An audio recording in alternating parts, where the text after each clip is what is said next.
നമസ്കാരം, ഞാൻ മനോജ് നെടിയാക്കൽ. പുതിയൊരു വീഡിയോയിലേക്ക് എല്ലാവർക്കും സ്വാഗതം. കാപ്പി ഉൽപ്പാദന മേഖലകളിൽ ലഭിച്ച വേനൽ മഴ തോട്ടങ്ങളുടെ മാത്രമല്ല കർഷകരുടെ മനസ്സും തണുപ്പിച്ചു. കനത്ത വേനലിൽ കേരളം, കർണാടക സംസ്ഥാനങ്ങളിലെ കാപ്പിത്തോട്ടങ്ങളിൽ അപ്രതീക്ഷിതമായി ലഭിച്ച മികച്ച മഴ ഉൽപ്പാദനം ഉയരാൻ അവസരമൊരുക്കും. ഒക്ടോബറിൽ ആരംഭിക്കുന്ന അടുത്ത സീസണിൽ വിളവ് മെച്ചപ്പെടുമെന്ന പ്രതീക്ഷയിലാണ് കർഷകർ. ഇപ്പോഴത്തെ മഴ കാപ്പിച്ചെടികൾ പുഷ്പിക്കാൻ അനുകൂലം. ഇനി തെക്ക് പടിഞ്ഞാറൻ കാലവർഷത്തിൻ്റെ വരവോടുകൂടി മാത്രമേ വിളവ് എത്രമാത്രമെന്ന കാര്യത്തിൽ കൂടുതൽ വ്യക്തത ലഭ്യമാകൂ.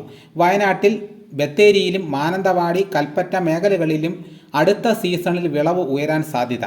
വയനാട് ജില്ലയിൽ വേനൽ മഴ സാധാരണയേക്കാൾ കൂടുതൽ ലഭിച്ചു. കാലവർഷത്തിന് മുമ്പുള്ള വേനൽ മഴ വ്യാപകമായി ലഭിച്ചത് കാപ്പിച്ചെടികൾ പൂക്കുന്നതിനും ചെടികളുടെ ആരോഗ്യത്തിനും സഹായകരമാണ്. കർണാടകത്തിലെ കുർഗ്, ചിക്കമംഗലൂർ, ഹസൻ മേഖലകളിലും പ്രതീക്ഷിച്ചതിലും മികച്ച മഴയാണ് ലഭിച്ചത്. 2023-24 വർഷം രാജ്യം മൊത്തം 3,60,000 ടൺ കാപ്പി ഉൽപ്പാദിപ്പിച്ചു. നിലവിലെ കാലാവസ്ഥ കണക്കിലെടുത്താൽ അടുത്ത സീസണിൽ റെക്കോർഡ് ഉൽപ്പാദനത്തിന് വഴിതെളിക്കാം. യൂറോപ്യൻ രാജ്യങ്ങൾ നമ്മുടെ കാപ്പിയോട് കാണിക്കുന്ന താൽപ്പര്യം ആകർഷകമായ വില ലഭിക്കാൻ അവസരമൊരുക്കാം. കൽപ്പറ്റയിൽ കാപ്പിപ്പരിപ്പിന് കിലോയ്ക്ക് 460 രൂപയിലും കട്ടപ്പനയിൽ 450 രൂപയിലുമാണ് വില. വീഡിയോയുടെ പൂർണ്ണമാകുന്നു. സബ്സ്ക്രൈബ് ചെയ്യാനുള്ളവർ സബ്സ്ക്രൈബ് ചെയ്ത് നോക്കുകയാണെങ്കിൽ ഇതേപോലെയുള്ള വീഡിയോസ് നിങ്ങൾക്ക് നോട്ടിഫിക്കേഷൻ എത്തുന്നതായിരിക്കും. എല്ലാവരും ലൈക്ക് ചെയ്ത് സപ്പോർട്ട് ചെയ്യണം. മറ്റു ഗ്രൂപ്പിലോട്ടൊക്കെ ഒന്ന് ഷെയർ ചെയ്യണം.